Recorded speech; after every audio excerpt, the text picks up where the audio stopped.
Hello guys! Welcome back to my channel. It's me, Jet.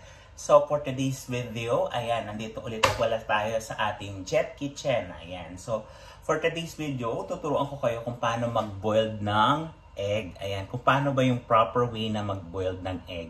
Kung makikita nyo sa itlog, ayan, ito yung itlog natin. Yung patulis, ilagay natin sa baba. Ayan. Tapos, ika-crack natin itong nasa taas. Hindi yung i-crack talaga ha. Pakinggan nyo lang na may crack sound. Ayan.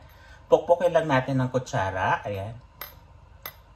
Ayan. Narinig nyo guys? O, isa pa guys. Before natin siyang pakulaan for 5 minutes sa ating kumukulong tubig. Ayan. So, nakikita nyo to guys. Yung pinakapatulis, dito siya sa baba. Tapos, itong nasa taas, yun yung ating ika-crack ng konti lang, hindi crack na crack, yung sounds na parang na-crack siya, okay? Again, 1, 2, again. Narinig nyo guys? Isa pa. Ayan ha, nakikita nyo, hugasan nyo yung itlog ha, before na i-crack ninyo, ayan. Kikita nyo, ito yung patulis, ilagay natin sa baba, and then i-crack natin siya. Ayan, so, hindi siya na-crack guys ha, so, na ano lang siya sa taas. Kumbaga, narinig nyo lang na parang may nag-crack. Yun yung ika-crack natin. Okay? So, ilagay na natin sa kumukulo. After 5 minutes, balikan natin.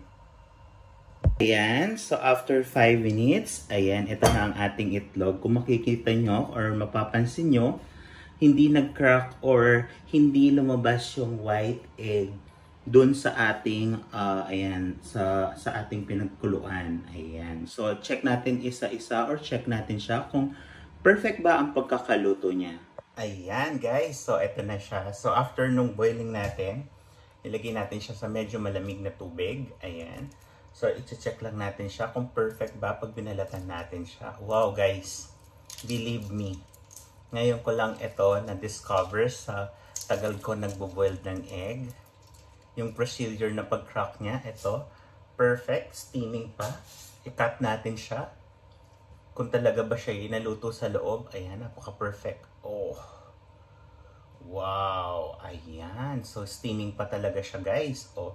So, guys, i-try nyo itong klaseng procedure na to and believe me, mapapawaw ka kapag na-try mo to. So, ano pang hinihintay nyo, guys? Please do follow, like, share, comment on my vlog. So, para updated kayo sa aking mga upcoming pa na pag-vlog. So, see you and God bless. Thank you!